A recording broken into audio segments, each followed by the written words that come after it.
Եվ իսկապես ուզում շնորհակալություն տեմ ձեզանից յուրաքանչյուրին, որովհետև ասում են ինչպես կատարողական արվեստն է, այնպիսին էլ ունկնդիրն է։ Եվ ունկնդիրը անխափան հայերին են ներկայացված կատարողական արվեստի, ներկա դեպքում էր դասախոսությունների շարքի։ Եվ այստեղ շնորհակալություն եմ ուզում հայտնել նախ Հրաչ Բարսումյանին, մեր շատ սիրելի Հրաչեին, իսկապես ես անվերջ օգնում եմ այն տեսիլքը, որ նա ունեցավ եւ այսպես գեղեցիկ մատուցումներով մենք արդեն ունենք մշտական ունկնդիր, դա նրա երազանքն էր։ Ասում էր այս օջախ ուզում եմ դառնա մի տեղ, որպեսզի մարդիկ առանց որևէ հայտարարության, առանց որևէ տեղեկատվության իրենք ուղղակի ձգտեն գալ լսել։ Իսկ Հրաչի նման դասախոս ունենալը դա իսկապես մեզ համար անչափ պատիվ է։ Ես Հրաչին նախապես չեմ ճանաչել, մի անգամ եմ ասել եւ այս առիթով եմ ճանաչում նրան, հիացած եմ նրա դասախոսություններով, այո, լսել է իր մասին, բայց երբևէ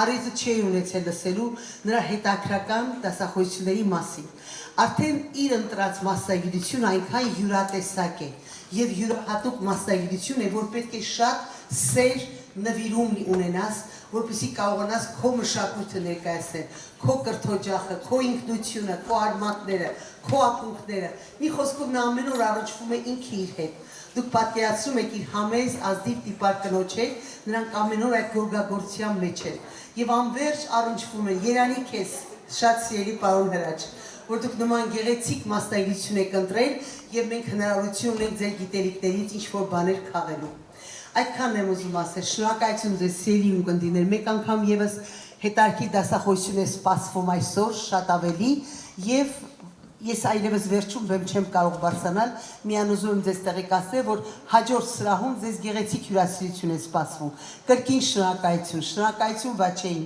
Վաչե ջան, ուզում ենք միայն դուք առողջ լինեք եւ նման միջոցառումներով մեզ մի սնեք եւ ապավեն լինենք մեր արմատներին։ Շնորհակալություն։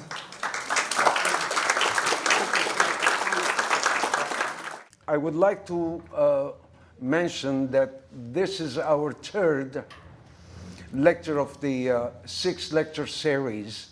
The first two were about preserving woven memory. That was on January 21.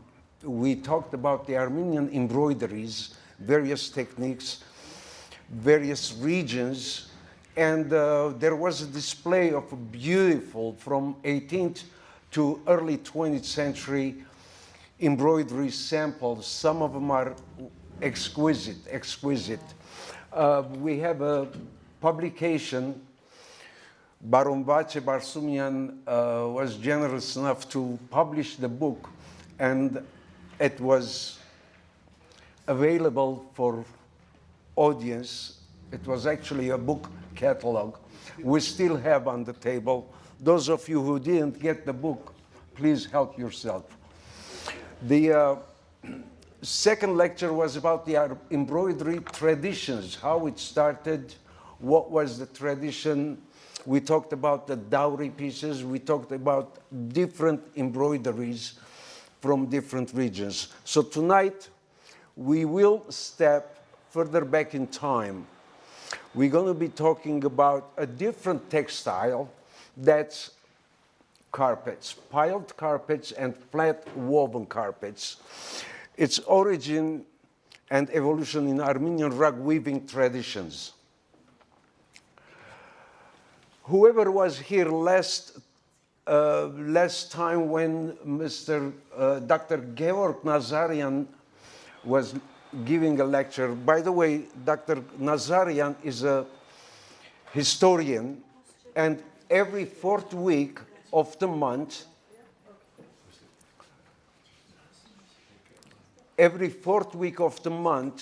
following my lectures on the Wednesday, for example, next Wednesday, Dr. Nazarian will give us a speech about Armenian history. Armenian history and the Armenian weaving tradition go hand in hand. You cannot understand the depth, the importance of Armenian weaving tradition if you don't know the history. So they go hand in hand. he also started from the early Neolithic period, the Neolithic Revolution and on. And those of you who were here, you've learned about the earliest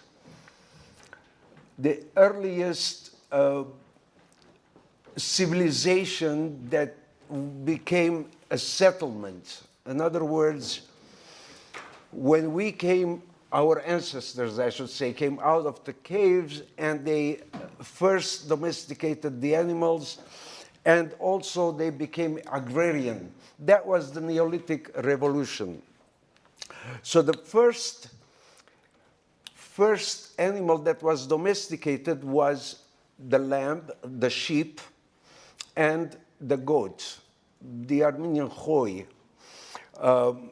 In Latin, it is known as Ovus Gmelini Armeniacum sometimes.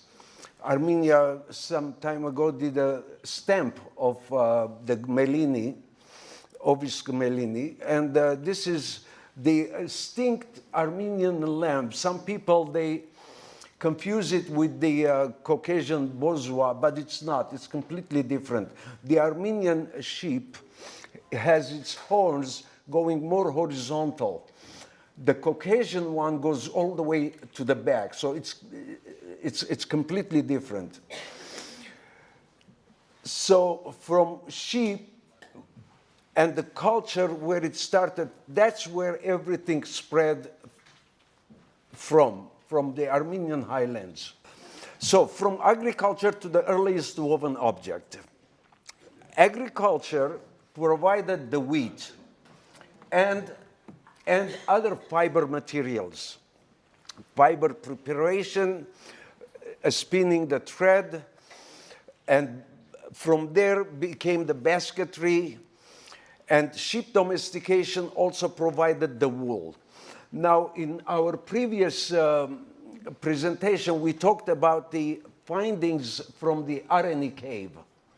We talked about the baskets and other fiber woven materials. Again, we see some samples here from 5,000 to 6,000 old fragments of woven object, woven fibers. If you look closely to these fibers, they are extremely, extremely advanced. In other words, if these pieces are about 5,000 to 6,000 years old, to reach to this point, to this technical high point, it must take at least another 500 to 800 years from primitive, archaic form of weaving to this. So we can easily say that basketry and weaving tradition, it's logical to state that it can go back to 8,000 years. Here are some early agriculture and weaving fragments, again, that was found in Areni cave. In here, we see the simple form of the weaving, similar to the basket weaving, much more archaic. And then the next one, you see, that has a pattern. Now, this pattern has a continuity until today, by the way. You see this pattern until today in woven carpets, which is similar to a cross and an axis in the center. A little later, we're going to see the world's earliest existing carpet, which has a similar design, which is a continuation. So far, what we have in fragments are only basket woven technique. In other words, they are flat woven fragments. But the piled carpet is totally different. Every other sequence of the flat weave, we have a hand-tied knot, and the ends of the knot is cut. That will make the pile. So if you see in this picture, there are two different types of carpet weaving techniques. The upper one It's called Gordez or Armenian knot, which is a double loop, and the pile comes out. So in other words, from that end of the pile, the more you pull, the tighter the weave it gets. The lower one is called Sena knot, or the Persian knot, which is a single loop. It is much lighter in weight, and the texture is not as strong as the Gordez or the Armenian knot. In fact, in Persian carpets, there are two types of weaves.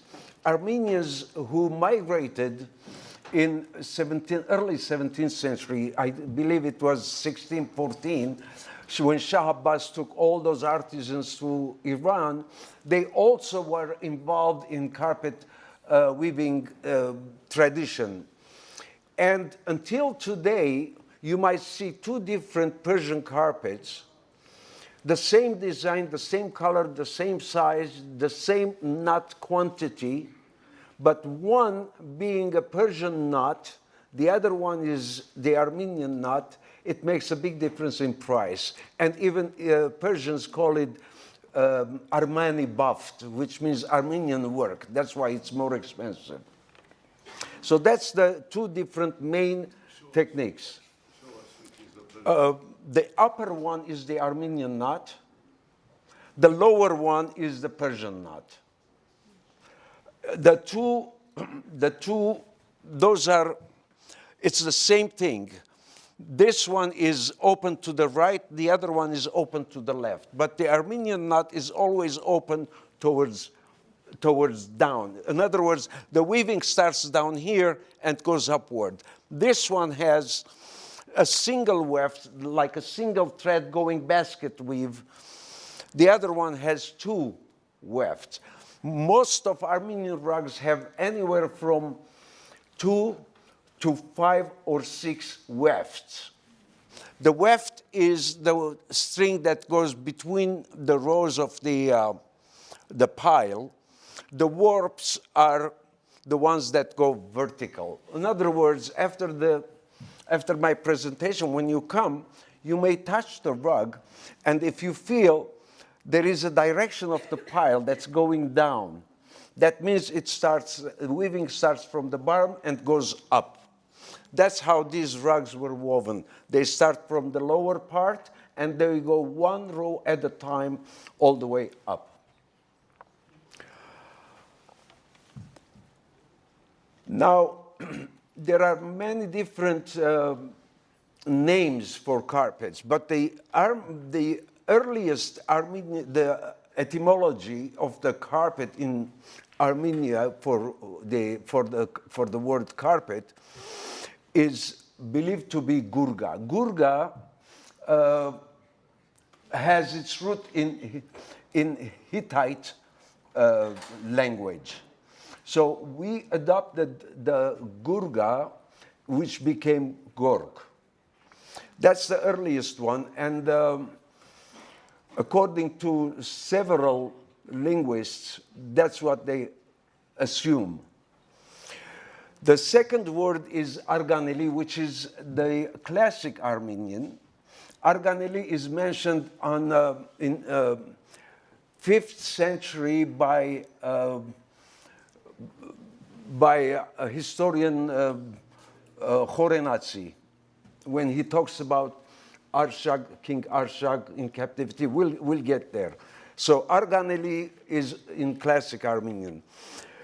When carpets spread beneath kings or dignitaries in historical chronicles, that's what is mentioned. Then there is Gabas.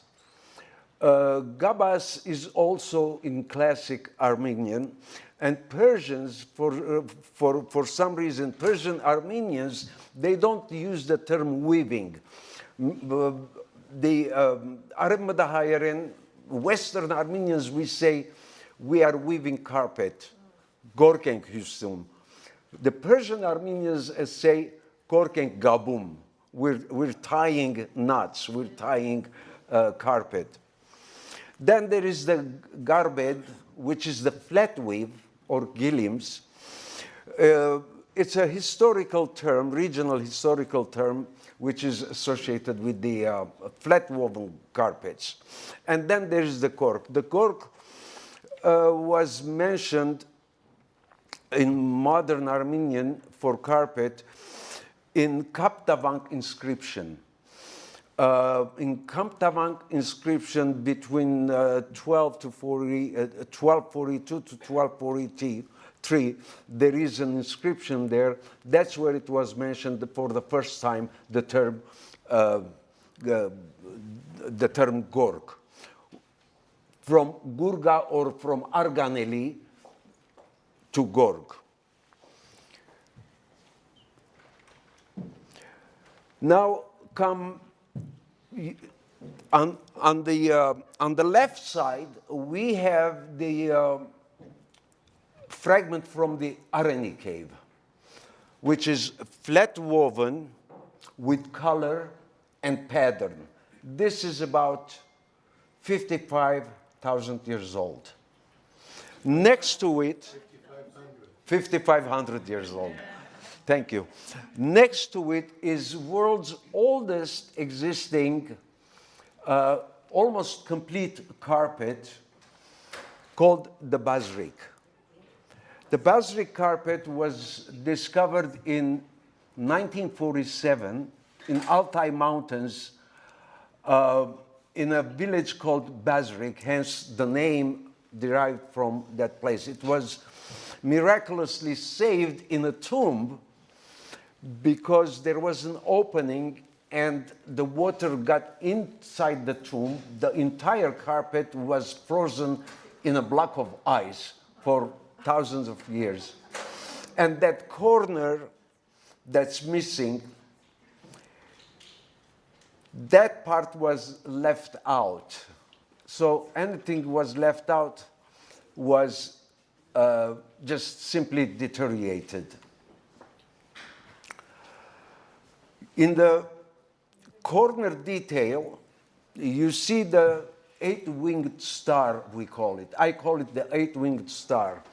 That symbol continued to be in Armenian culture in various forms. It did develop into other forms, but it kept its main 8 points. You see a similar 8-pointed star on the tiara of Dikran the Great, for example, and other places.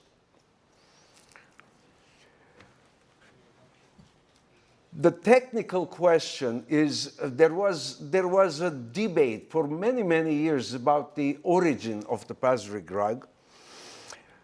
Until recently, well, they knew that the technique, the weaving technique was Armenian knot. It was a Gördes knot. But about 12 years ago, finally they decided they want to make a chemical test to discover what kind of dye it was dyed with, the wool. It turned out to be the Armenian cochineal. The Armenian cochineal is also known as the Periphora hermeli. Periphora hermeli, the Armenian cochineal, Vortangarmir. That was the origin of it. This Armenian cochineal, Periphora hermeli, it's a Latin term, is usually found in Araratian plateau.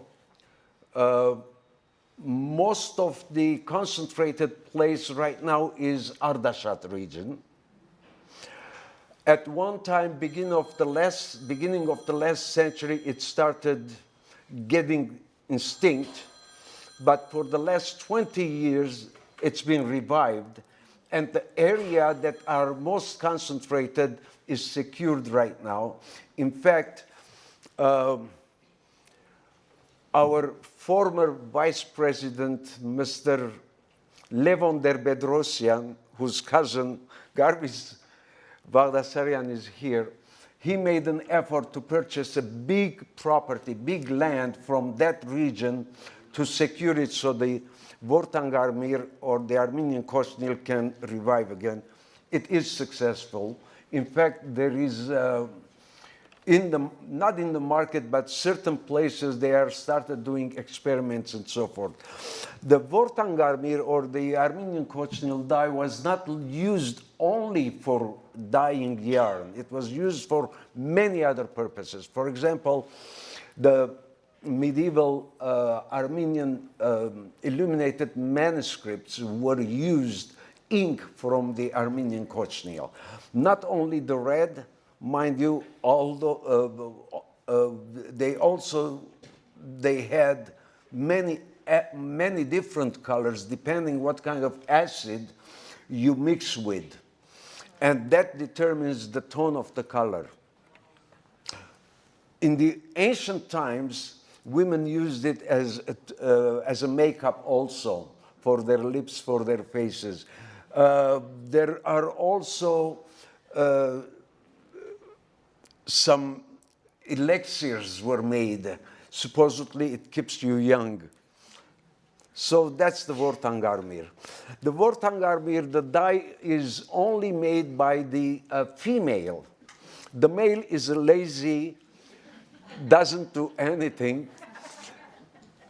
In late summer, early fall, they come out of the ground. Actually, they live on from the sap of a plant under the ground.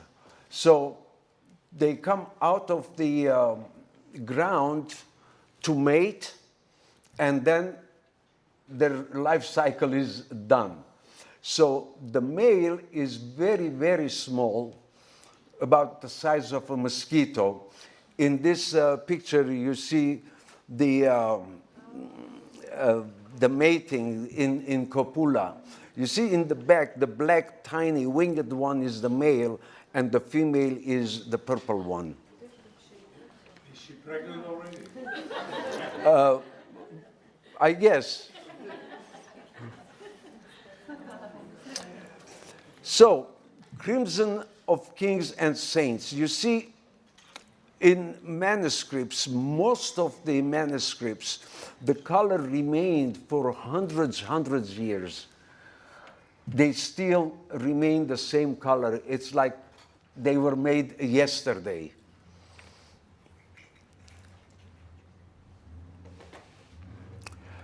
Armenian carpets by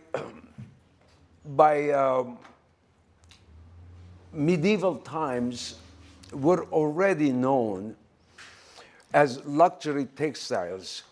And during the trade commodities, people were trading with Armenian rugs, and from there were going all over the world. We have evidence in Arabic geographical texts, in Armenian inscriptions, European travel accounts, and Mediterranean trade manuals. There are many recordings of that.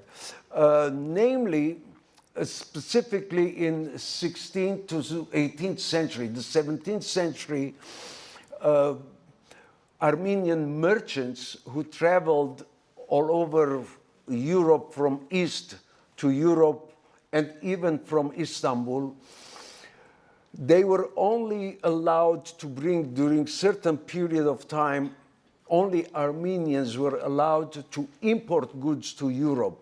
These recordings are still in Vatican. And it was Vatican who gave the permit for those merchants. So those merchants were highly involved in the trade. Ibn Hugal, a geographer of the medieval world, mentions in his writing, as for the items called Armenian weaving, they are sheets, rugs, covers, and cushions. There is none equal in them among the things of this world. From end to end, and in all directions, they were in awe. This is the time when Arabs conquered and ruled Armenia. And this is the time when they got to know what Armenian textiles look like, and in fact they used as a tax, among many other things, they also ordered to have carpets to be paid as taxes. Marco Polo is another European. Marco Polo, actually, the Polo brothers, they were three brothers. The first brothers did one trip, but they didn't do any recording. The second trip, they took the younger brother Marco with them. Marco was an avid recorder of his trips. Every day he recorded what he saw, what he experienced in his travels. And in his diaries called El Milione, he has a paragraph he specifically mentions about the Armenians and Greeks. He compares, actually, the Anatolian people. He differentiates them between Christians and Islams.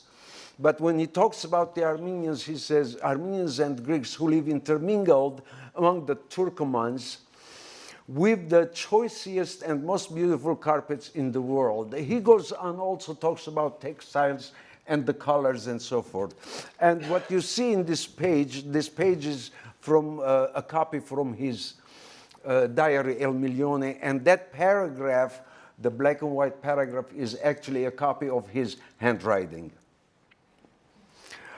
Kali Kala. Now, the term Khali that is used widely in Arabic, and the Turks actually borrowed it from the Arabs. The term Kali is not Turkish, it was Arabic. Kali Kala came from the term Karin. Now, those who speak Arabic, who know the Arabic culture, Arabs usually don't name the person by his or her name. They always use a descriptive name. They call my father, father of Hratch. They don't give his name. They call me son of Nerses. They use a descriptive name even for countries, for cities. So when they were talking about Garin being one of the major places where carpets were woven and distributed from, so they said, when they took the rug to their country, they said, this is from Qal'al Ali. That's the pronunciation in Arabic, which in European or in Latin, because there are no those q and a sounds, it turned into k, hence the Kali Kala. But Arabs still call it Khali Gam Basat. Basat is actually the flat woven one. But they call the piled carpet Khali. Yaqut al-Hawawi notes that the carpets made in Kali Kala, Erzurum, which is modern day Erzurum, were called Khali, derived from the city. Now, when they talk about cars, they don't say Mercedes. They just say this is German. That's it. So that's their tradition. That's the name that came from. Then we have Ibn Khaldun, Al-Muqaddama. This historian was a phenomenal, intelligent man. He was in demand by many other kings and caliphates. He is the one who recorded about the taxes that were taken from Armenia, 13 million dirhams. At that time, the money that they collected was dirham. Embroidered carpets, 20. In other place, he describes the size of Armenian carpets. He says in a tent there were about 300 soldiers stayed in Armenian carpets. They spent the night in Armenian carpets. Variegated cloth, about about 580 pounds. That's, again, those are textiles. Salted sarmahi fish, etc. Mules, 200. Falcons, 30, etc. So this is another recording in about 1330s. By medieval time and on, already the major part of Greater Armenia had its own regions, different regions of Armenia, historic regions, wove carpets. They produced carpets. And each region had its own distinct style of weave. Earlier, one of our guests was asking me to visit their home and recognize the carpets and tell them. I said, you just need to take a picture from the back, one corner, put a coin or a centimeter on it, tape measure, send it to me, I'll tell you what it is and when it was made, in what village. It's like a fingerprint. That's all we need to see. It's like a fingerprint. When it comes to patterns, patterns were copied from region to region. It might be erroneous to read a carpet from its pattern, but the weave does not make any mistakes. Also, the patterns differ from region to region. It is like the Armenian dialects. We had different dialects. Some historians say at one time there was over 270 different dialects in Armenian language. The same way that the dialects are different, but they're talking the same thing, that's how the patterns are. It's the same symbolic value, but it's expressed in a slightly different manner. Excuse me. The previous picture, we don't see the name of the carpets. Can you make it bigger? You're not going to be able to read it. You're not because this is very, very large, and it was very difficult. Even in the book, it's difficult to read. If you're interested, we're going to talk about books later. Okay, give me some time. Let's go to the weaving again. A weaving of a carpet it's a seasonal work. It takes 1 year, traditionally, to weave a carpet. And it's seasonal. When the weather starts getting warm, the snow starts melting, it's time to shear the lamb, to get the wool from the lamb, so when the summer comes, the lamb is much more comfortable. Early summer wool is carded and spun. Carding is like combing it and spun. In this picture, you see this little girl grazing the sheep. On her left hand, you see the spindle, ilik in Armenian, while she's grazing the sheep. And in the fall, when the harvest time, all the fruits are ripe, all the plants are already ripe, it's time for the dye, for the yarn to dye and make the colors. Come winter, all the outdoor work is done. There is nothing to be doing outside, so they're inside weaving the carpets. Dowry across languages. I was thinking about Armenian term for the dowry, ojid, where that name came from. Further research showed that ojid is a beautiful root word in Armenian, which means ozdevadz. So the girl, when she prepares her ojid, her dowry, it's all her handwork. She's going to weave a carpet. She's going to do all her textiles, all the embroideries. And before her wedding, everything she did is spread in the room. The guests will come by just looking at her handwork. They would determine who the girl is, what kind of character she has. So the term ozdevadz, ozdvadzutiam, ozdaper, ozdo, ozdial, ozdun, all have the ozd root word. In English, there is a small one paragraph. Ոչ միայն կորձվածք, այլ օժդված։ Օժդված ցերկի հմդությամբ, օժդված ժամանակի համբերությամբ, օժդված հիշողությամբ. That's in English, not merely woven, but endowed.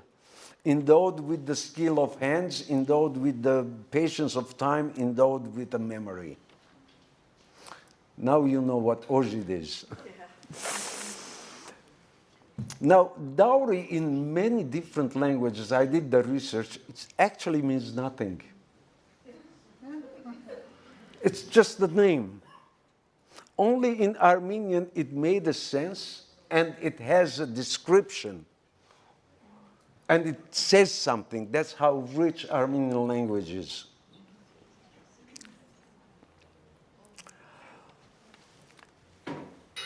Carpets in Armenian royal tradition, 4th century, 4th century after the Christ. We read about the Persian king Shapur, about King Arshak II. When Prince Trastamad asked the king of Iran, the Persia, to have a moment with the king and to honor him. And Moses Khorenatsi writes, he says, he bathed him, dressed him in garments, and spread the rug. In this rug is named in his writing as Arganeli. Benet him and placed the food before him according to the custom of kings. So this is the earliest attestation of carpet in Armenian history, how it is used, and what's the purpose of a carpet. Later in medieval times, from the 10th century on until 17th century, until 18th century, we see in Armenian manuscripts, because we don't have any other evidence except the writings, but we do have the illustrations, how the carpets was used, what were their purpose, what do they symbolize.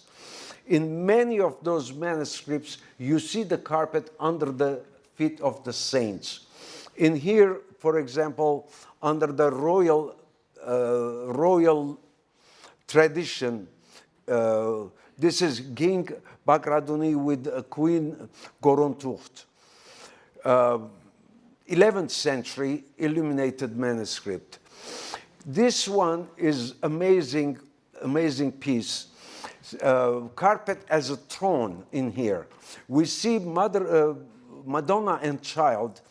This is the Norabank relief on the Virgin and Child enthroned upon a carpet on a ceremonial throne. Clearly you see from kings, from royal usage to saints, they exchange the same tradition. Here are some other illuminated manuscripts, we see that the sanctified space beneath the feet of holy. So until now, in many traditional homes, if there is a carpet in the home, we take our shoes off. It's a sacred place where you're stepping on. This is, if you go through the manuscripts, you see those details. The carpet as a throne or sacred ground, from Armenian manuscripts to Renaissance painting. Now, we know that Renaissance painters, after the 10th century, they started observing what were the Christian illustrations look like. What traditions, even the medieval churches and monasteries in Europe, the style is derived as a model from the Armenian monasteries. If they became Christians after the Armenians, about 500 years after the Armenians, they had to look as a model. What kind of place they have to worship? What did they use in their literature? What kind of images? What kind of traditions? So it would be safe to assume that in Renaissance paintings, when we see this abundance of carpet usage in master painters' themes, it is safe to assume that it's the idea came from it. In this picture, on right here, you see Armenian illuminated manuscript, a page from Queen Milky Bible. This is 962. This piece is in Venice, St. Lazar Island. Right next to it is, again, Virgin and Child enthroned by Hans Holbein, year 1497 to 1543. This is when Hans Holbein lived. And you see the similarities between the two. Mother and child sitting on a throne, carpet under the feet. And the next to it is a carpet which is identical pattern. If you pay close attention, this carpet is here. After my talk, you can come and look at it closely. It's exactly the same pattern as the fragment that was found in Areni Cave. And this carpet is dated 1888. Wow. It's exactly the same pattern. The continuity for thousands of years. And again, the same pattern is under the Renaissance painting.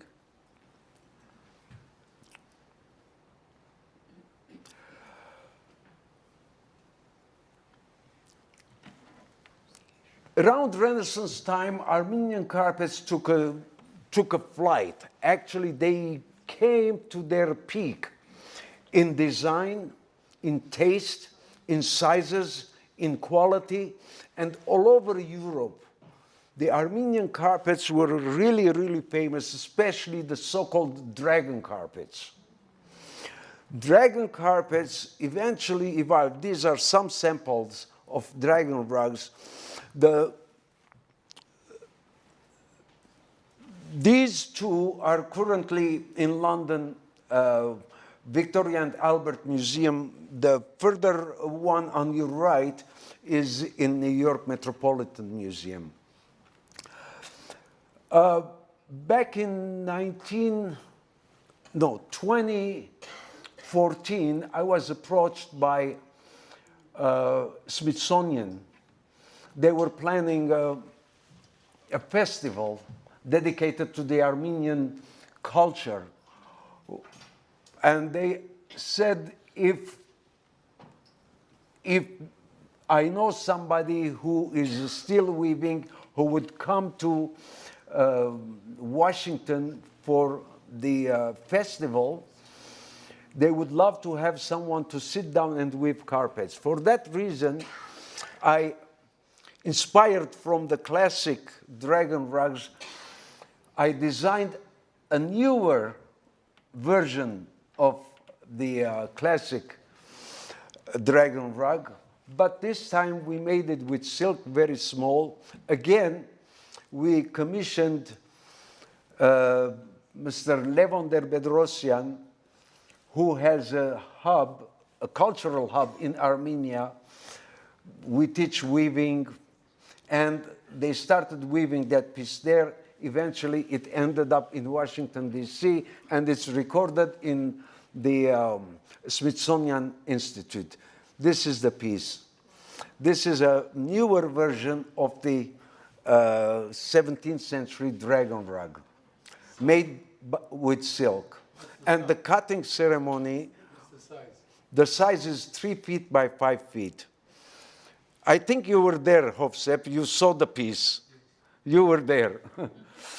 I saw you there.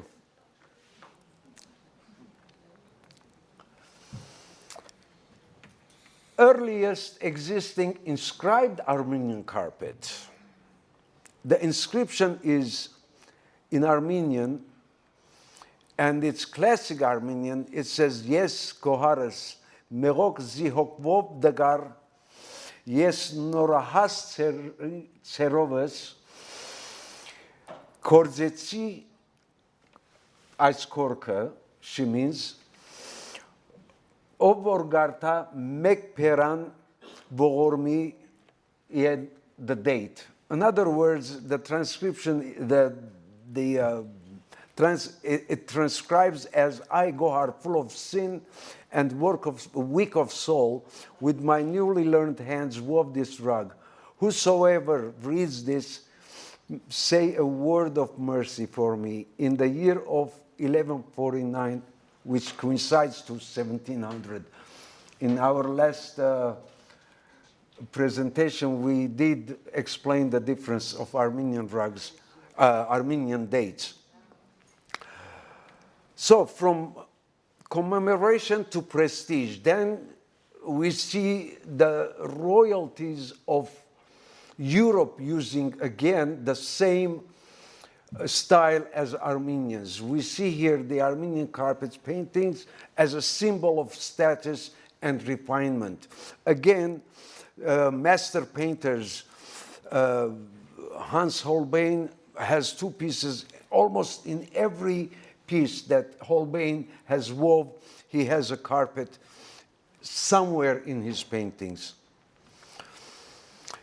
No other than Lauren Arnold, a historian from Ritchie Institute, observed those carpets depicted in Renaissance paintings.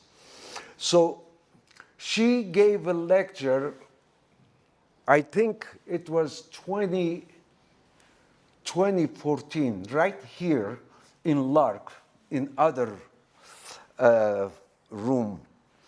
And she talked about the Renaissance paintings in Armenian carpets in Renaissance paintings. Now, the entire lecture, about 7 of them, are on YouTube. You may visit and just put her name and rethinking the Oriental carpet in early Renaissance painting. She will explain to you why she believes that all these carpets were of Armenian origin. Not only Renaissance, later the same tradition continued in other 18th, 19th century painters. Among them we see, here is a symbol of refinement in a painting by Austro-French Orientalist Rudolf Ernst, who lived from 1850 to 1932. Ernst, almost every single of his paintings has an Armenian rug. This rug that you see in this painting on the floor, a sister of it is right here behind me. You'll see it close close by later. Here is another one called The Musicians, laid on the carpet, on the Armenian carpet, and they're playing the music. Another one called The Favorite by Ernest. Here is another painting, again the same carpet, called The Lace Maker. It's also called Dentelier, by the Austrian artist Edward Clermont. This was created in 1889. And finally, again, we see another depiction of Armenian artist, Varkes Surenyan's, 1906. Vasquez Surenyan's has this painting where Hrymian Heirig was receiving an order from the Bolsheviks. They gave him a letter stating that all the goods that the church has to submit to the Communist Party. And Hrymian Heirig said the church has nothing. Everything there is here belongs to the people. They just ignored him. They threw the letter on the carpet. You see it in the picture. And they left. And here is a sister of that carpet. Right here, you'll see it a little later. The second one from the right. Another painter, very famous. I love this, again, this painting by Varkes Surenyan. He uses ample Armenian carpets. The reason I put this one here, because I have the similar sister rug right here again.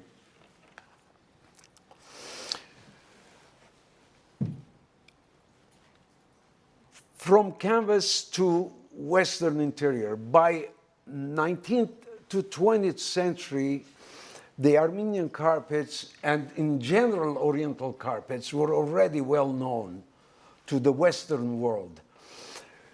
During the, right after and during the Hamidian and Adana massacres, we had many Armenians migrated here.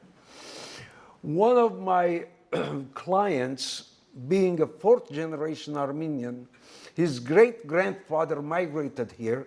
He was from Harpert. He brought me an old handwritten letter that was brought here by his great-grandfather in Armenian, and this gentleman asked me if I could translate it to him. When I translated it, it was written in a Harpert dialect. It was difficult. But in the letter, among other things, he was saying that I am sending you my youngest brother. The situation in Turkey is not really safe for him. We wanted him to go to America to study dentist. I am sending with him 6 carpets. You might sell them and assist for his well-being. Similar to that, many Armenians who migrated, they brought with them carpets. This is how the earliest merchants of the United States were Armenians. We have many, many evidence of that. There are records of Armenians traveling all the way to Tbilisi. That's where the carpets were gathered, and from Tbilisi they were going all the way to Izmir by caravans, and from Izmir they were going on a boat and coming to the west. Here is another picture. Armenian rug merchants of Tbilisi. This is 1900. These photos are from historian Haik Demoyan. These are catalogs that were printed in the United States. Catalogs of Armenian rugs, or Oriental rugs as it was called back then, that was distributed to public. Here is Armenian carpets move from canvas to Western market, as I stated. Many postcards exist. I'm just going to show you a few samples of it. Here is another company, the Beberian and Company. Here is another one. This one is dated 1900s. The cart they delivered the carpets were actually horse-drawn carts. Here's some more advanced cars from 1920s to 1940s. Another store, and there are many evidences of those pictures from the old merchants. And here are some receipts from old times. I personally have several receipts. That was when I purchased a rug. Some people, they kept the receipt and they came with the rug, and it turned out to be that they purchased it from Armenian merchants. Now, the next two lectures that's going to happen, again, it's going to be the continuation of this one. For today, I don't want to bore you more.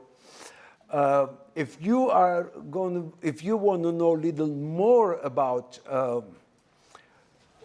Oriental rugs and carpets and Armenian carpets, you may visit our website. The Armenian Rug Society has many information, many things you can learn from our website. It's called armenianrugsociety.org. We have also printed many books. Armenian Rug Society in 1984 printed its first publication called Weavers, Merchants, and Kings. Unfortunately, this book is a fabulous, excellent book, many information. There are very good articles in it. It's out of print, but in eBay or other Amazon, sometimes they have used one. The second one we published in 2002 called Passages, Celebrating Rites of Passage in Inscribed Armenian Rugs. This book is still available. Whoever likes to have a copy, please approach me after the lecture, and maybe next time you come here, I'll bring some. The third one, The Christian Oriental Carpet, was published by German scholar, German art historian, Volkmar Gansorn. Volkmar states that for 20 years, he's been searching the origin, the essence of Islamic art, the so-called Islamic art. And he says, I was looking for the needle in the wrong haystack. It turned out to be that all the foundation of those Islamic art comes from Armenia. That's the basic. Now, if you don't even like to read books, or you are in social media, you may follow me. I am really active on social media. They call me Rug Wizard, but my Facebook is Kozibeyokian Hratch. In 2020, my original Facebook page was shut by somebody on the other side, because we were really active in cultural struggle. So now is Kozibeyokian Hratch, and Instagram is H. Kozibeyokian. However, your mustache has changed. Now, everything we talk now is called ruglingo. This is a new term. A new term, yes. Everything, all the vocabulary that's evolved in rugs, this is a totally new term coined by none other than Ruzana Berberian, artist Ruzana. Yeah, give a shout to her right here, sitting right here. We were talking about artists inspired by Armenian carpets. Ruzana is one of them. She's going to have an exhibit soon, I think this Sunday, the 21st, in Forest Lawn. You may approach her, ask her. You should see her works. The modern version of Armenian carpet patterns. She brings the carpet patterns and the circuits, compare them together, and she sees similarity. For anyway, so far, so this is it for tonight. But if you have any questions,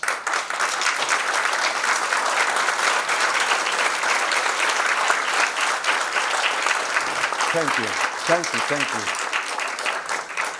Any questions? What's the story about the origins of weave, Armenian versus Iranian, and what was found in China? I forgot. The Siberia, the Altai, the weave difference.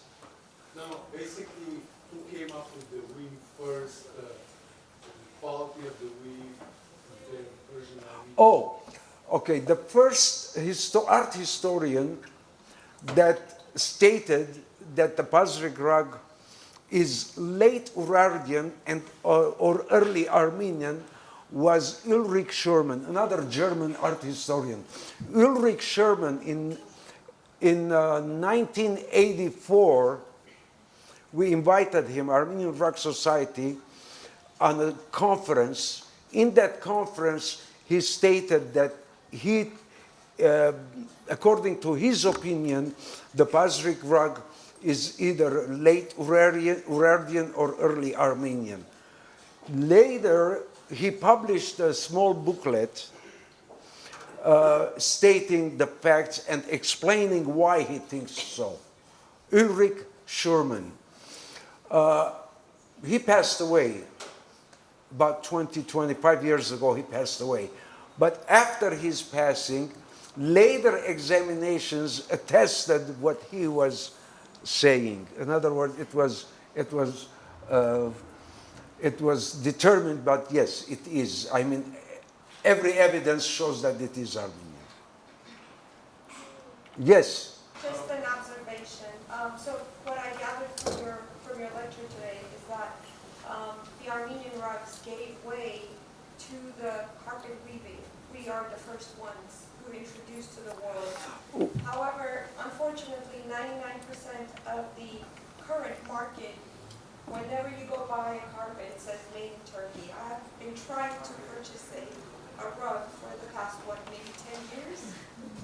The majority of them say made in Turkey. I even found one at Costco that had an Armenian last name. Right, and it's still made in Turkey. Same goes for the yarn. What else is new? Yeah? About 6 months ago, they claimed that the Eintab embroidery is Turkish. I'm surprised it's not made in China. Any other questions? Yes. Why is the pattern called a dragon rug? Okay, let's see. Because you see dragons there. Let me, yeah, here. Let me briefly bring that picture.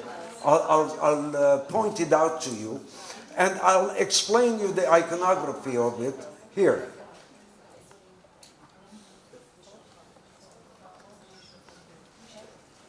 Wait, here. Okay.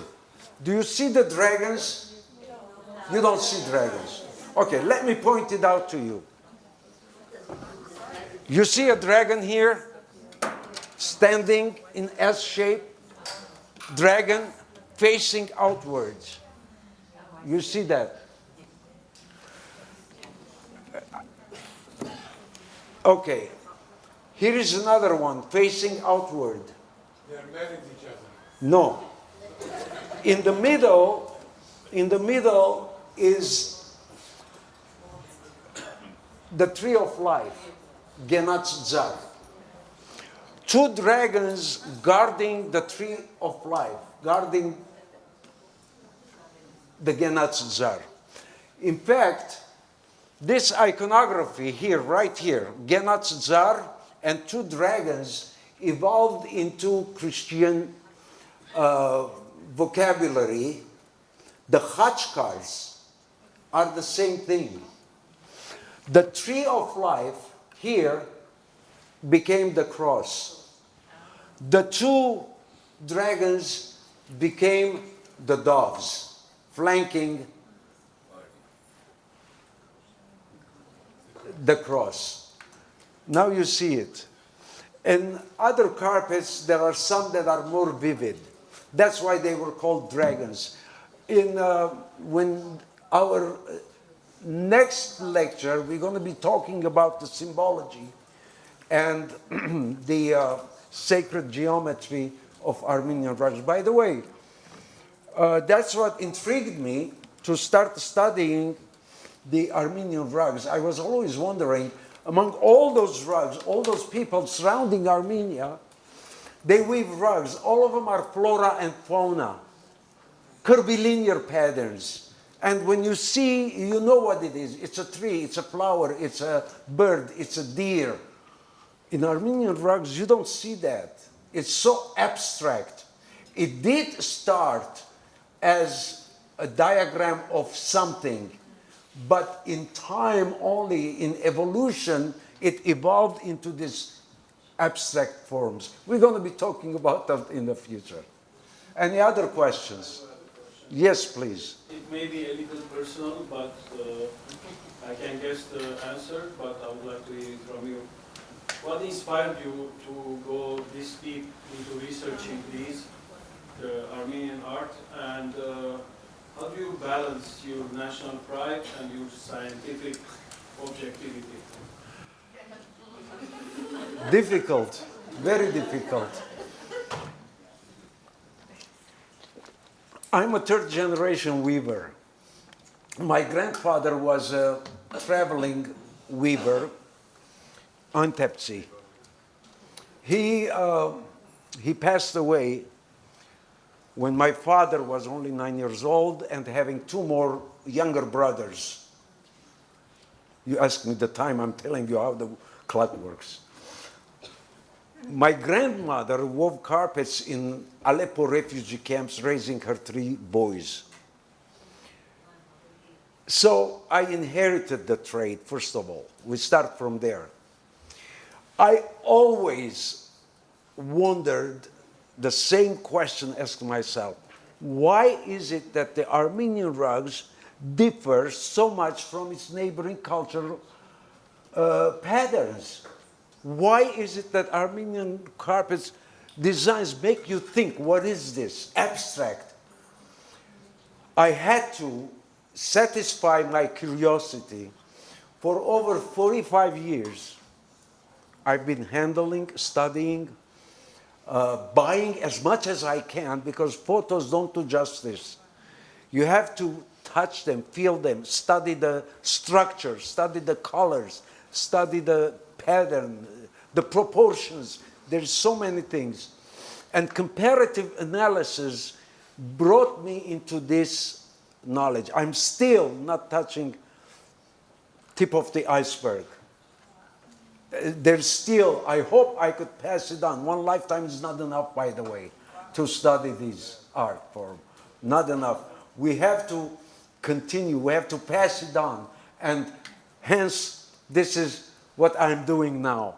Hopefully, the younger generation will take the torch and carry it on.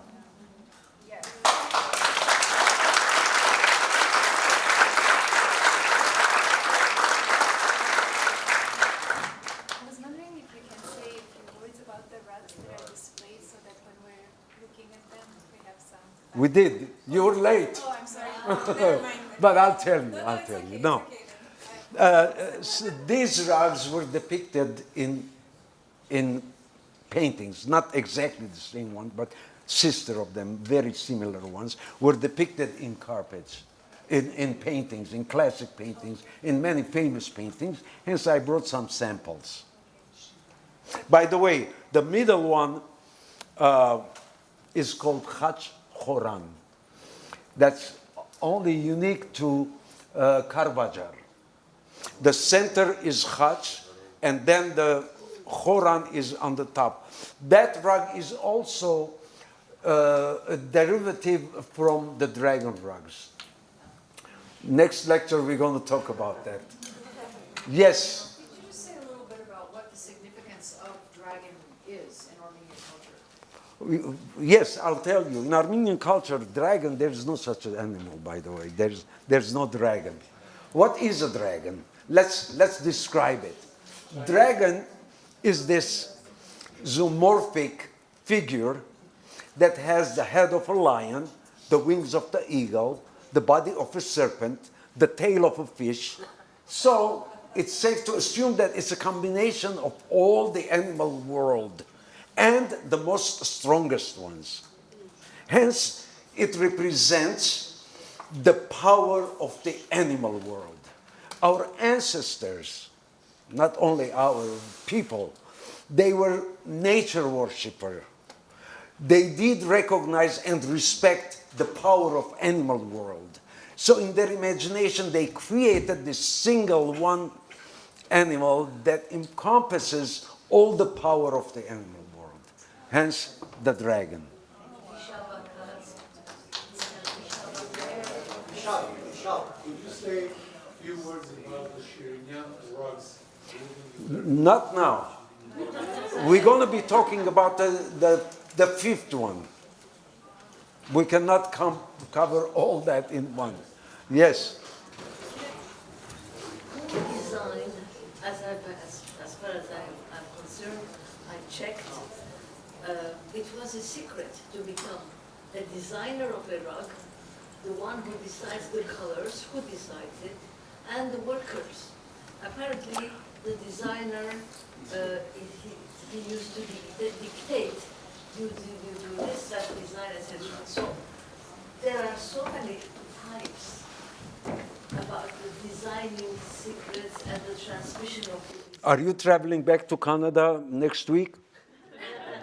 Are you going back or are you going to be here for a while? Okay.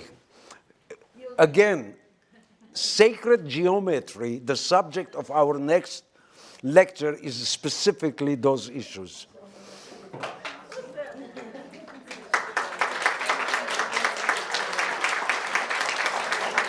Thank you. And I hope to see you in our next lecture.